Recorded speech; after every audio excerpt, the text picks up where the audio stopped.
I'm a murderer. Well, will be soon. That's a promise.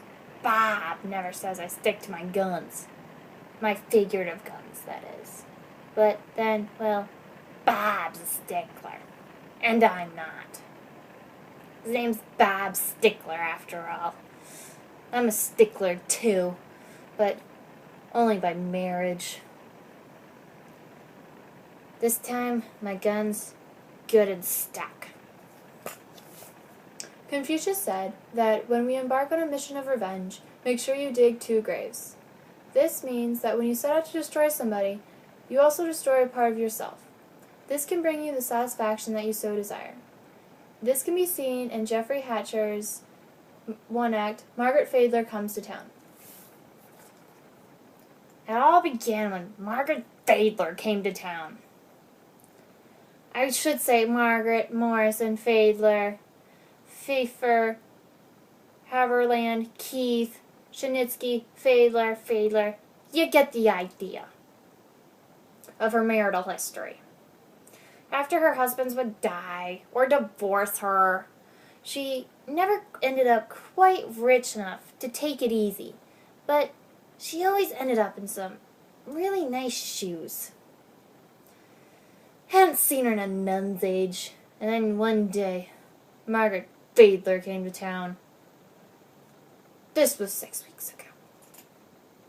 What I first see is that hat. Ever since I knew her, it was always about hats.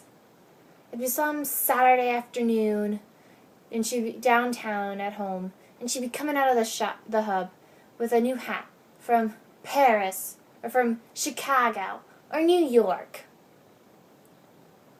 Margaret wore hats all through the 40s and 50s, like we all did.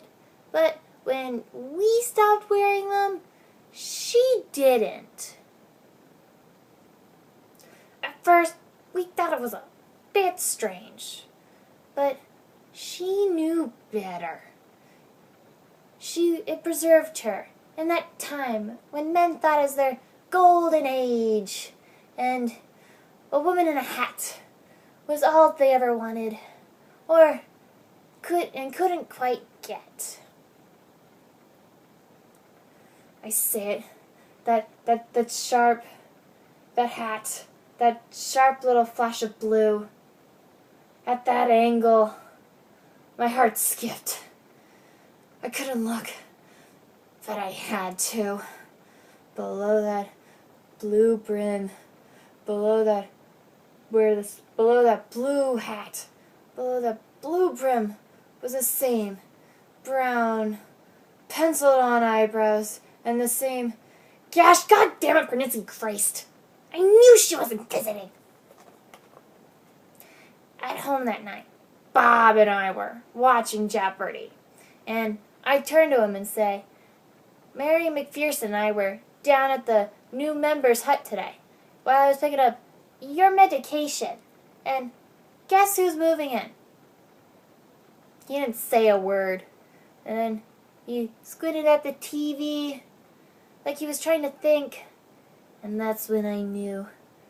I knew he knew Margaret was in town. The invitation came the next day. Cocktails at 6. A welcoming party for Margaret Fadler, thrown by Margaret Fadler. Everyone was invited, not just the men she slept with, or the women she ruined. That night, in bed, 3 a.m., tossing and turning. It wasn't fair. Move all the way down to Florida to get away from the cold and the snow, and the bad memories, and she had to come barging back in. When it was new and raw, and they were going to bonk like guppies in hotel rooms, at her place, and the back of the station wagon, and in our home, the one time I was in the hospital for a hysterectomy. That irked me, I must confess. I was in no mood for forgiving, even after it was all over. He said he realized his mistake, and what could he do to make it up to me? Hands on his knees, like Mary Pickford, on his hands, clasped like Mary Pickford, on his knees, In the rec room, his bad knees, he reminded me through the tears. That was the only time I ever saw Bob cry. That and the time I wrecked the Crown Victoria. He said he ended it, and that he didn't deserve, and that he was wrong, and a fool, and not worthy of my love. I punished him 4 years. We avoided her. We tried to avoid her at parties and places, but it's a small town. And when you realize your husband's part of a team, it becomes almost funny. The rest of us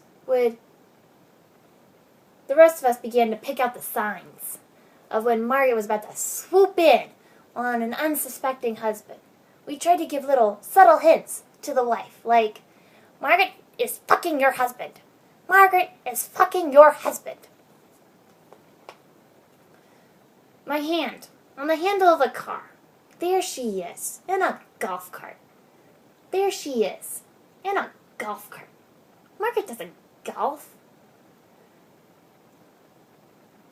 Whizzing by with a hat on a jaunty angle and a cigarette stabbing the air like a sex-change Roosevelt. And Bob, in the seat next to her, his golf hat blows off. Bob makes a grab for it, but it's gone. Margaret laughs. They both laugh. Bob is relaxed about the loss of his hat. His favorite hat. Bob gets angry if he loses a pack of matches from the Winn-Dixie. But today, couldn't care less about the loss of his favorite hat. And the cart zooms off. Favorite hat. And the cart zooms off. The villa is filled. Everyone from back home is there. That's the one strange thing about moving down to Florida. We move as a group. Except now we're all tan like leather purses and can't even remember our own names. And there she is, out on the balcony, surrounded by as many men as are alive. I stop at the drugstore to get my prescription. Sorry! It's 1:30. Sorry! I'm having palpitations. And I'm about to leave. The druggist. The snarky one. The one that looks like a weasel. Hands me a bag. He's like, one more. He turns and fishes out a bottle. Just got the call. Lucky you came in. Silly fool. He hands me the bag and smiles a greasy grin. I open the bag. The name? Robert Stickler. The prescription? Viagra. I started planning the murders the next day. I go back to Misty. This prescription I got from Andrew didn't have my Valterna in it. I do the same thing at the St. Peter's Relax and the Clearwater Relaxes 3 times. By the end of the day, I have enough Valterna to kill all of Florida. Wednesday, go in for my weekly appointment with Dr. Nagapura. When it's nearly done, I ask him, and how are those kids of yours? As he turns to fishes out his wallet, I peel off 3 prescription sheets from his pad and pocket them. Peel off 3 prescription sheets and pocket them before he faces me again. I'm having lunch with Margaret. When Margaret opens the door, she's in this 1950s all caramel and cream thing. It doesn't look out of style. Drink? Gin, martini, bourbon back. Her eyes widen. When we sat down, she makes mine a triple. See if I'll throw up. We talk about this and that. She makes mine a triple to see if I'll throw up. We talk about this and that. Finally, the time comes. I stand up. I should have checked my medication. May I use your powder room? And I turn to the hall. Run, so she'll be discouraged from following me. As I pass the bedroom, I toss Bob's hat under the bed. I open up her medicine cabinet. I only need one. I choose it, careful not to smear her prints. I sit at my dressing table. I take the pill bottle I stole from Margaret's medicine cabinet and take one of my veil-turned labels and put it on. And then I get the rest of the pills. And then I open the rest of the bottles. There are 9 of all of them. I open the rest of the pills. There's 9 in all. After I'm done, I'll put the empty bottles in the trash. Pill bottles in the trash. And when they find my body, they will think I died of natural causes. I was very ill after all, but they all thought I had more time. And they'll find my stomach full of poison. And when the pharmacist retrieves the forged prescription sheets, written with Bob's fountain pen, and taken in by Bob, and taken in by him, and the pill bottles will be found.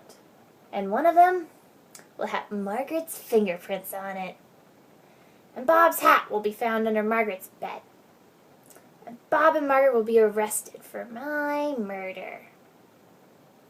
And in this state, they will fry. So, I am a murderer. Well, will be as soon as these pills take over. Oh, I know they won't get the chair, but old people go fast in prison. So, it's not perfect justice. But then, I'm not a stickler.